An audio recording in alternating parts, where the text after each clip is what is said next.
Good morning, ladies and gentlemen, boys and girls, readers of all persuasions. It is I, Gayla, and welcome to Book Uncorked and Caffeinated, and happy Easter. This is actually in real time. I did not get to do a video. I know I said in my last video I was going to do a travel vlog. That did not come out. Not that I didn't have the actual footage, but I didn't like the way the video came out. So I said, you know what, Gayla, this is gonna be your first one. This is how people are gonna perceive you. Calm down, it doesn't have to be right away. So I'm working on another vlog, doing a reading vlog first, and maybe in the summertime when I do some more traveling, I will, ooh, my glasses are filthy. I will do a travel vlog. But anywho, I am back. It is Sunday, Easter Sunday. I'm here in the land of the living. And I have my cup, and it has some coffee stain on it. But it says he has riven, you know, my classic Ray Dunn cup. He has risen. I have a Happy Easter one, but that one actually has a split in it. So this is what we're drinking on. You know, this is my regular Sunday coffee, the Cafe Cubano from Costco. And as always, it makes me so happy. Actually, a friend of mine came over yesterday. We went to brunch, and she came by, and I gave her some beans so she can grind. Just smelling this coffee makes me happy. So let's get started. Although I don't have my vlog from my Chicago trip, I do have the books and things, and I want to share what happened on my Chicago trip. So I decided to go to Chicago for my spring break because I just wanted to get out of the city. I wanted to do something different, and I wanted to explore some bookstores in another city. So Chicago it wasn't such a drag to go to as far as transportation. So I took Amtrak, and I purposely took Amtrak because I wanted to make an adventure of it. And I'm not gonna lie, in January there was a lot going on with planes, and I'm not gonna lie, I was super scared. I wanted to go somewhere, and then I was like, but where can I go that's not gonna be super kooky as far as the plane ride? And also, there's a lot going on in the world in general, so I wanted to travel domestically. And so I chose Chicago. Chicago is a good time. I've been before, it was years ago. And so I figured I'll take Amtrak. So it took about 20 hours to get there. I'll post a picture of the train that I was on. It was a straight shot, and it wasn't as bad as I thought. My train left at 6:40. And so by the time you eat, you settle, you read, whatever, you go to sleep, wake up and you're in the city. And I kind of do the same thing when I travel, especially internationally.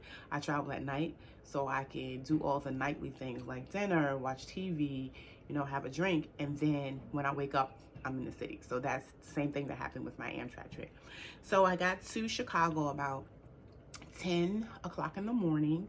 My hotel was a straight shot, literally up the street. It was like a 10-minute Uber ride, but it was just straight shot. And my room was actually ready, and I was so happy that my room was ready.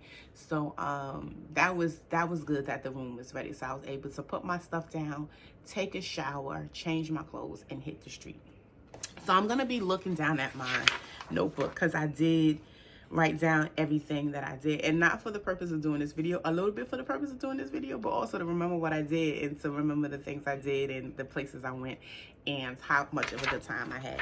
So I hit the ground running on last Saturday, which was the April 12th, and I started. So my first bookstore I went to was Semicolon.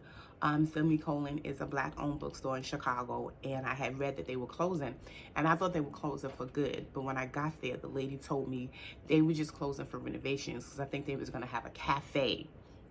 So they did that, and so I still went, still had a lovely time, and I love the fact that it was just serene. It was nice. It was a group there. You can tell they had like a book study or session going on, but it was really, really great. And of course, I bought some books. So let's call a thing a thing. So these were the first two books I bought on my journey to Chicago. So the first one is titled A Burst of Light and Other Essays by Audre Lorde. And the foreword was given by Sonia Sanchez. So you know that is the thing, and it says winner of the 1989 American Book Award. The self-described Black feminist, lesbian, mother, poet used a mixture of prose, theory, poetry, and experience to interrogate oppression and uplift marginalized communities. And that was a blurb by Yvette Dion. And the other blurb said, when I don't know what to do, I turn to Lloyd. So my mother just recently bought a book by her. And so, but this was more of like a poetry and other essays. So I figured I'll get into Audre Lorde that way. And then the second book I bought was called The Lagos Wife by Vanessa Walters. And so I've been seeing this book around, and I said, you know what, I want it. So it says, as wise as it is gripping, The Lagos Wife captures the glory of post-colonial literature in a masterfully paced thriller. And that was by Margaret Wilkinson Sexton, the author of the Reese Club book Click on the Rooftop. So this is also another Black story. And I think most of my books are Black books, and that was semi-done intentional. So these were the two books that I got from Semicolon Bookstore. And then I got in a cab, a Uber, and went up the street to Madison Street bookstore. I think that was the bookstore I went to next. Yes, I believe it was. And so I'm trying to enter my fantasy bag. And we'll see how that go. But these next two books were books that is on like the rage to have in your actual TBR.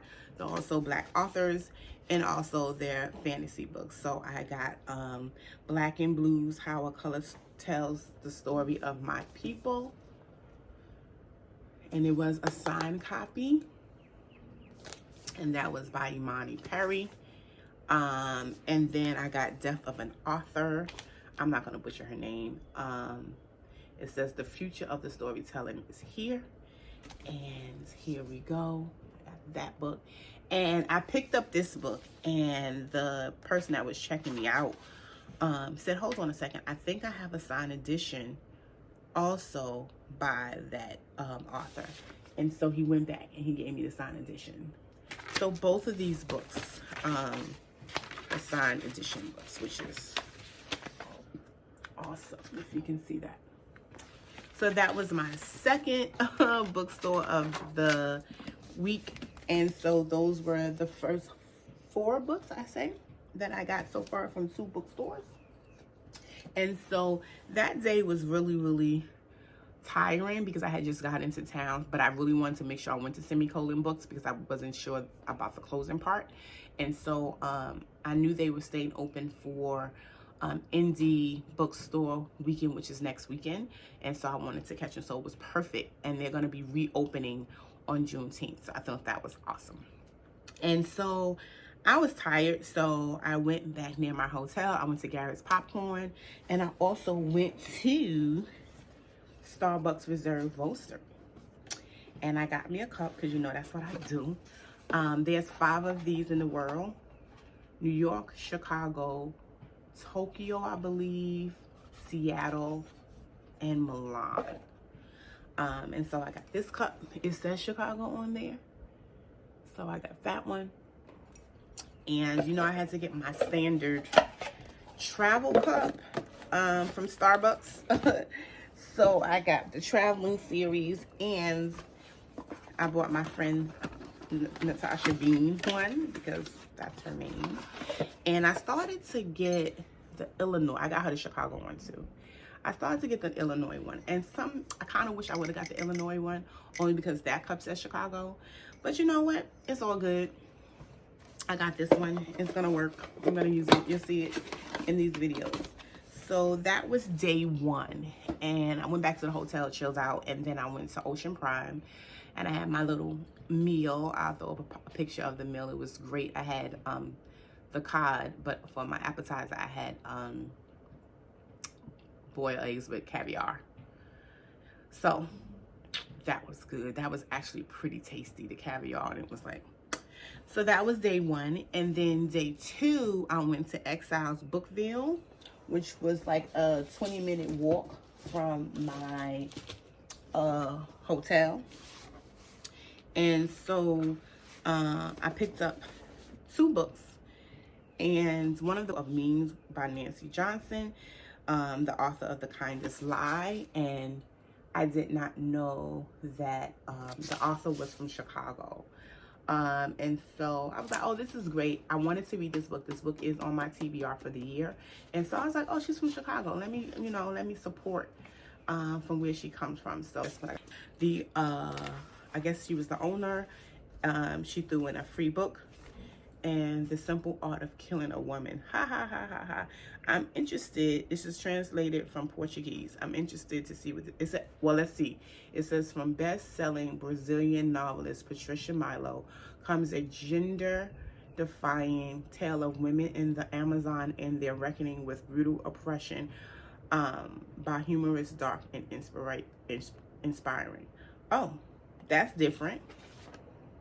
So we're gonna see what that's about. And then this was one of the bookmarks, which I thought was super cool. And then I had to get this one. If you know, you know. So that's my bookmark from there.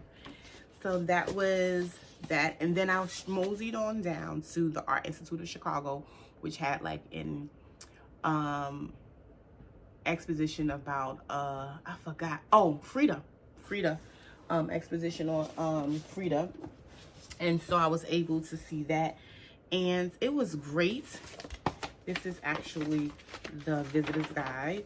So I was able to see Frida. So that was the majority of my afternoon that day. That was the Sunday, April 13th. And I thoroughly enjoyed myself.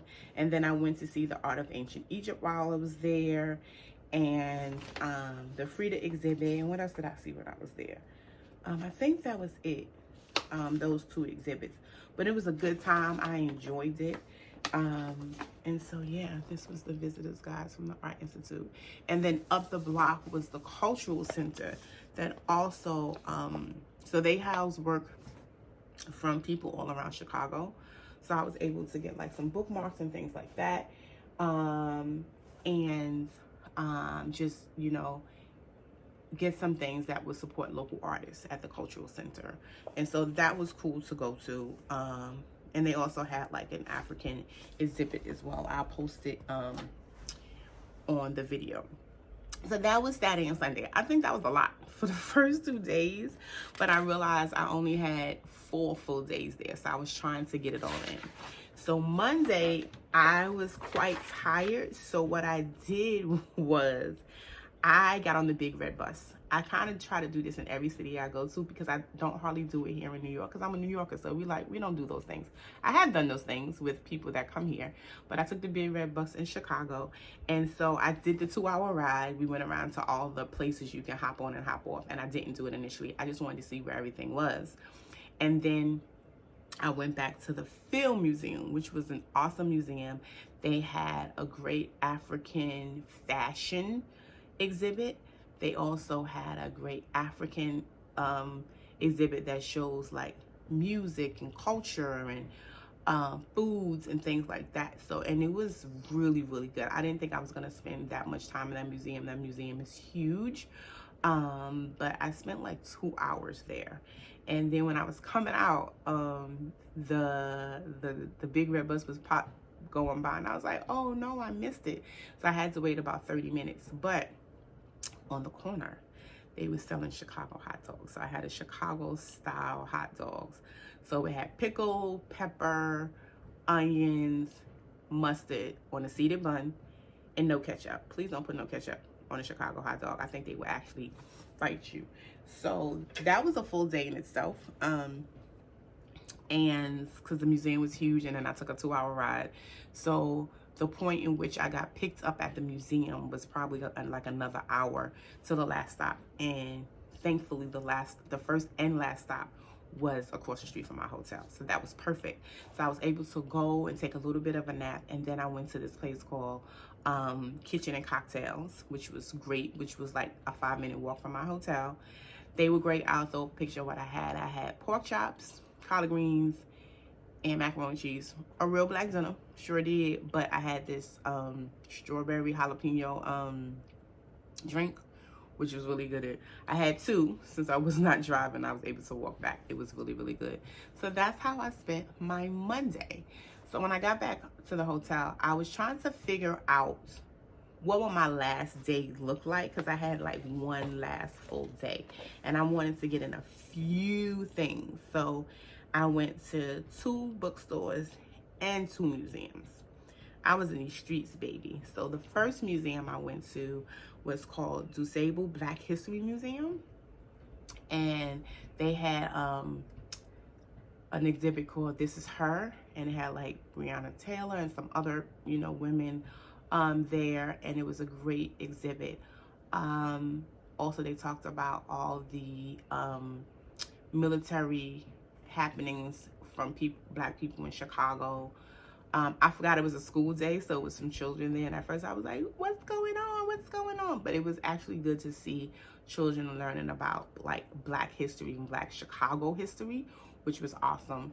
And so I'm glad it turned out that way, because my Uber driver said I will be there all of 5 minutes and leave. But I think since they had been, they had really did more with the museum, because I spent about an hour in the museum. And I bought a bunch of things.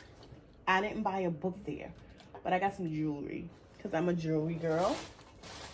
And so what I got from Dounuts was an Ankh bracelet, which I think is awesome. And then I also got a ring, because I don't have just like a plain Ankh ring. And then I took my piece off, but I got a piece actually when I went to Africa as well. I got an Ankh. And I bought like a host of like bookmarks and stuff like that. I got a magnet, which was super cool, called the Do. And then these actual bookmarks were super cool because they had like facts on them. So 10 African American inventions that changed the world. So they had those. And then they had Believe and Achieve and Succeed. So prominent like figures that come from Chicago. And then Black History is American History. And then they have some facts on the back. And Black History, a Legacy of Strength, Courage, and Achievements. And then Reading is Power. I thought these were some really cool bookmarks. And so I'm trying not to doggy ear my books anymore. I'm that person, I'm not gonna lie. It is what it is. And so I also went to the Griffith Museum, which is, I forgot. It was a science and space museum. It was more like STEM stuff. That was a great time. They had like a competition. It was called the Black Creativity Exhibit. And there was an adult competition within it, and it was also a children competition. And they had on display all the people's work. So their work, honorable mentions, and everybody that participated in the competition. It was really super cool. And that was one, it was a school day, it was full of children, but it was actually a really big museum, so everyone was all spaced out, so that was cool. So I got those 2 big museums in. Then I went to Call and Response, which is these bookstores. I follow Shaughnessy, and I started doing booktube because of Shaughnessy, not because of her, not doing it, but watching booktubers. And then I was like, oh, I read a lot of books, so I started looking at a lot of booktubers. And so she is from Illinois, but Chicago's like 3 hours from her, she said. And so a lot of these bookstores is like an adventure for her too when she goes to Chicago. So it's funny because I wasn't able to visit that many bookstores, but the ones I did was the ones that Shaughnessy always talks about. So Semicolon, Bookville, and Call and Response, which is another Black-owned bookstore. And so all of my books were very intentional as far as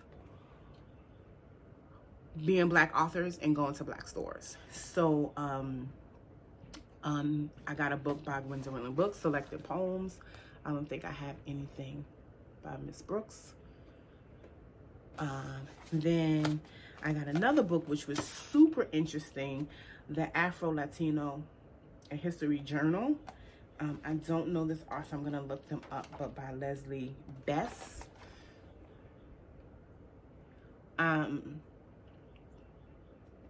And just making that connection, this book explores the history of Afro-Latinos from slavery and colonialism through social order and assimilation.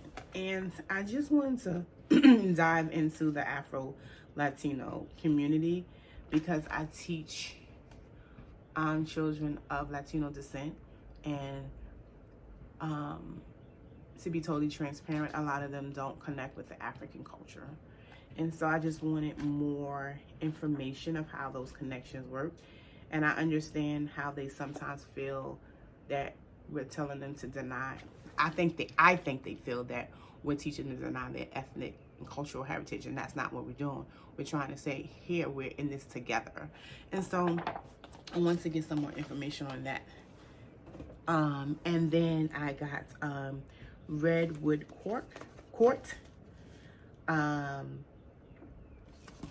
This is another book that I've been seeing around.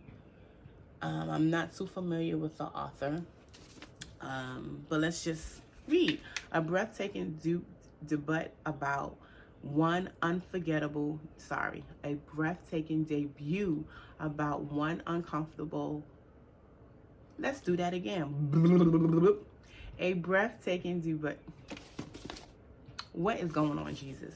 A breathtaking debut about one unforgettable family seen through the eyes of its youngest daughter as she comes of age in the 1990s. And I think that's awesome because that sounds like me. And this author is a graduate of NYU's MFA program. Didn't know that until I read the back of it. And I'm a NYU graduate, and she's a Black author. So I said, hey, let's do that thing together. So yeah, and that was Tuesday. So I was running around, honey. And then I also went to Chicago's kind of like famous Barnes and Noble. It's in this like old school timey building. And so it's kind of like the Barnes and Noble to visit if you're gonna go to Barnes and Noble. So I went there. So I did 2 bookstores and 2 big museums. That was a long day. When I got back home, I was like, I don't want to talk to nobody. I want to lay down, and I'm going to pack my clothes because I'm tired. And I did just that. I don't even know if I went out to eat that night. I'm not sure. I think I did, but I went like around the corner at this place called Landon Lakes. That was just super chill and laid back, and I could just chill out. And sadly, the next day, April 16th, the Wednesday was my day to go, but my train wasn't leaving until like 6 o'clock, 6:40. Yeah. Oh, that's what I said. I said in the beginning I left at 6:40. No, in the beginning I left at like 3:40. And that's why I was only 19 hours because it was like almost like an express train. This train was 6:40. So that's when I left and did that overnight. And I had to change in DC because I didn't want to go to Grand Central because I live in the Westchester area, so I didn't want to go all the way down there. So it was an interesting ride coming back because I was just tired. I was over it. I felt funky. I was just like, I want to get home. The trip was over by then, so whatever. So, but the Wednesday I found one more bookstore to go to. I did buy a book. So funny.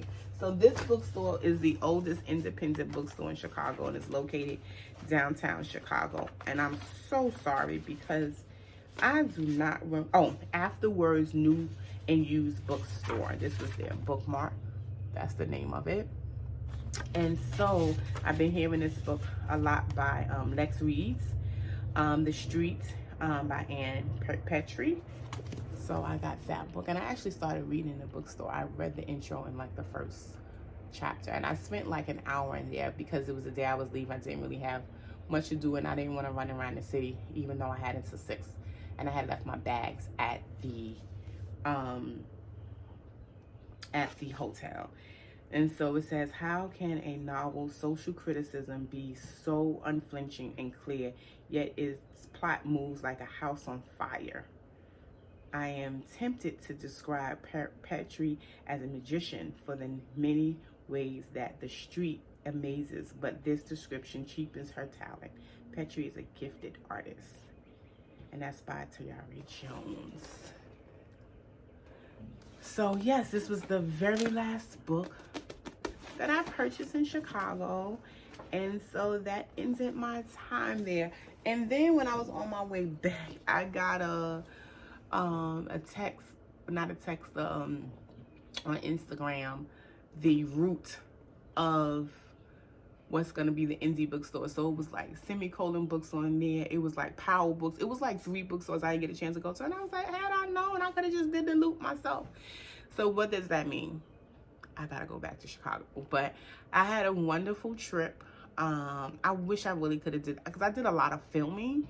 It just didn't look right. And I didn't want to put that out in the universe. So here I am describing my trip, having my coffee. I'm going to sit out on the balcony and just pray and meditate and just be thankful for being able to live the life that I live. It was a wonderful week off. It was a restful week off. I'm glad I have the means and the ability to do things like that. And yeah, it's back to the grind of the 9 to 5 and the 5 to 9 for a few weeks. And we have about, I was doing a countdown before the break, and it was like 42 or 44 days to the summer.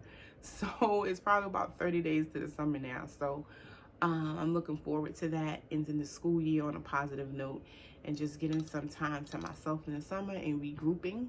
A lot of people think teachers just have this 2 months off. Trust me, we need it to regroup, to reset, and to come back and be our best selves for our students. So on that note, do all of the things. Like, comment, share, subscribe, and I will see you in the next video. Bye. Happy Easter.